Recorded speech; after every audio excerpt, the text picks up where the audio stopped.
Turning now to that story out of Ethiopia we told you about, where the country's military has taken over an airport in the town of Humera amid the growing conflict in the northern Tigray region.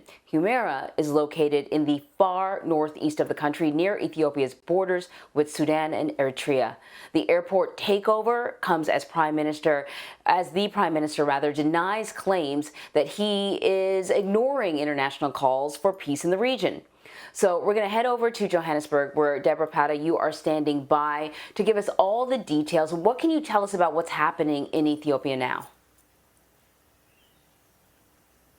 Well, good morning. While the rest of the world last week was anxiously waiting for results of the U.S. presidential election, Ethiopian Prime Minister Abiy Ahmed was sending troops to the Tigray region, alleging that regional soldiers had attacked a national military base in the area.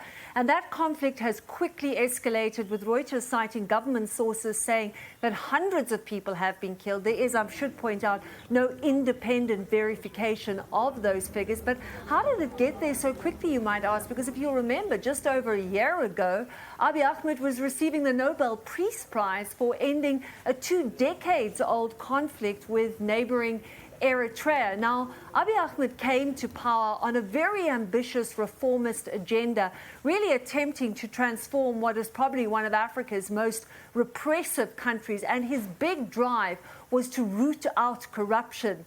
Now, the officials in Tigray say that they've been disproportionately targeted by that anti-corruption drive, and they are very angry over this. But things really came to a head in September, when there were supposed to be parliamentary elections. Abiy Ahmed cancelled those elections because of the coronavirus.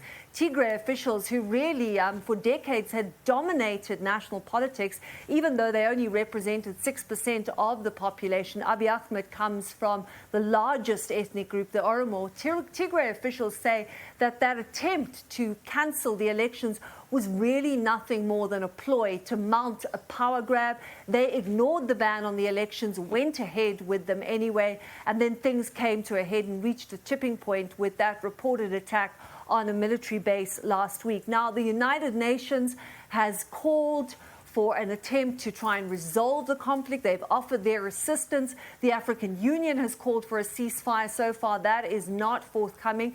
And as you said, Abiy Ahmed said he is not ignoring international calls for calm, but he is insistent that despite fears from many parts of the world that this country really is being torn apart and is sitting on the brink of a civil war along ethnic lines, he says that is not the case. His country is not on the brink of a civil war. Anne-Marie? Debora, it is truly concerning. We're going to keep up with you and get the latest. Thank you so much.